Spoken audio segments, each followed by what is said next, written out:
这可能是麦特生存史上最炸裂的玩法。说起麦特生存，被大家所熟知，那肯定是要说一下它的元老版本2133版本。后期作者经过一系列的更新，最终停留在了2196版本。然后在此基础上，又有了麦特生存打破一切、麦特生存极难版、麦特生存震惊版，以及你看到的一切版本。那么今天我为什么会说这次的麦特生存的玩法是史上最炸裂的？因为它是结合了麦特生存长路以及麦特震惊版。生存长路呢，之前我玩过，具体玩法呢可以去看一下我的这个系列。虽然现在版本更新了，但是大致玩法还是不变的。那么今天这个麦特生存的玩法呢，我们暂且称之为麦特大杂烩。那么接下来我将从矿石、附魔、怪物3个方面来简单了解一下这个生存的玩法。主要矿石呢是根据生存长路来的，这里有我们熟悉的铜矿石以及我们熟悉的银矿石，它俩的等级呢是相同的。接下来是铁矿石，然后紧接着这种矿石大家不一定认识，它就是镍矿石。这些矿石呢在主世界都可以发现。那么接下来玩法还是不变，我们仍然需要去到地下世界找到远古金属，才能使用接下来的钨矿石以及密银矿，还有我们熟悉的艾德曼矿，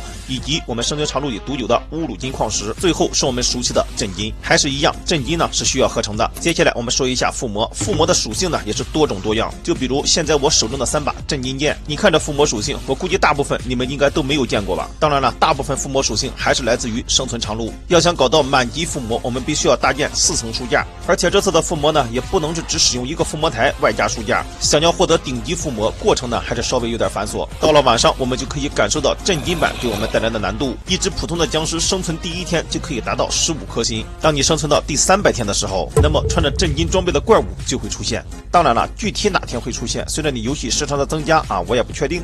地下世界呢也做了相对应的改变，来到地下世界之后，我们不会再看到有石头，现在大部分都换成了深板岩，而且呢也加入了几个小怪。现在我放出一个阴魂让大家感受一下血量135。目前呢我这手持附魔震惊剑来砍他几下，我们来看一下。说实话也就这样，但是当我看到这个家伙的时候，说实话我真有点绷不住了。什么鬼？潜影背之所周中，麦特生存根本就没有所谓的末地城，那么怎么会有潜影背呢？接下来我就为大家简单演示一下潜影背是如何生成的。